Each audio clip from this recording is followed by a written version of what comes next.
Polly is 32, but her life is far from perfect. She has no significant other, is withdrawn and antisocial.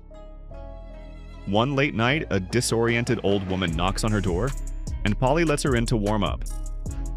Once settled, the guest hands Polly an old box containing an hourglass and informs her that she won't survive the night unless she plays by the rules.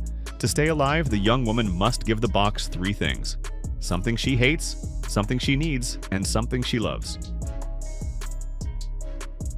Over the past decade, metaphysical horror has become a staple of the genre. Horror movies that lack a deeper layer, some kind of existential message, are now often seen by audiences as a sign of directorial laziness and a dated approach, essentially a bad look. It's not enough to just scare people anymore. A film needs to make them reflect and ponder, to share thoughts on something relevant and important. Vicious is a horror film that uses the mechanics of a curse to talk about anxiety as a destructive internal force.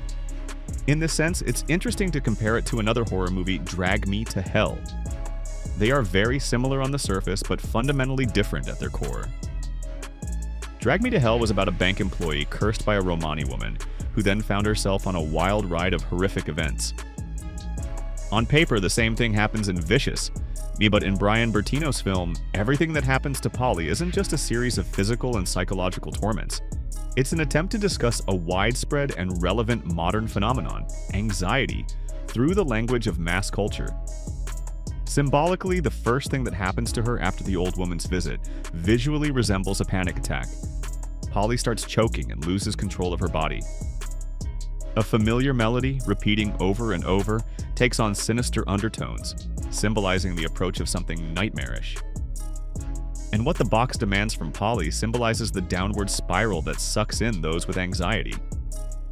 At first, you sacrifice something to fear that's easy to part with, but the further you go, the more significant the offerings become, the more harshly and irrevocably your life falls apart, burying not only you but also those close to you. Usually, the metaphors embedded in horror films are open to different interpretations. However, in Vicious, they are unambiguous and meticulously crafted. If you keep in mind that this is a movie about anxiety, panic, and how they consume a person from the inside out, every scene, every action, every line in the film gets a clear explanation and fits into a coherent picture, including the final offering as the destruction of one's identity and the endlessness of this cycle. This is both the film's strength and its weakness. It skillfully, elegantly, and vividly employs the Aesopian language of a terrifying parable, but on the other hand, it's extremely specific, offering only the illusion of interpretive choice. It was mentioned earlier that, as a pure genre piece, Vicious is very similar to Drag Me to Hell, and that's a compliment, because Sam Raimi's film is practically a gold standard in horror direction. Bertino, who previously made a name for himself with the cult classic The Strangers, tries to keep up with his more famous colleague, and his film is full of professionally executed horror scenes. He scares you with physical brutality, wears you down with psychological tension, and makes you jump in your seat with a sudden orchestral sting. It's confident work from a talented genre master. But again, throughout the film, you can't shake the feeling of an excessive, almost mathematical calculation that keeps you at a slight emotional distance. I want to praise Dakota Fanning, who confidently carries Vicious on her shoulders. But even here, a caveat is necessary.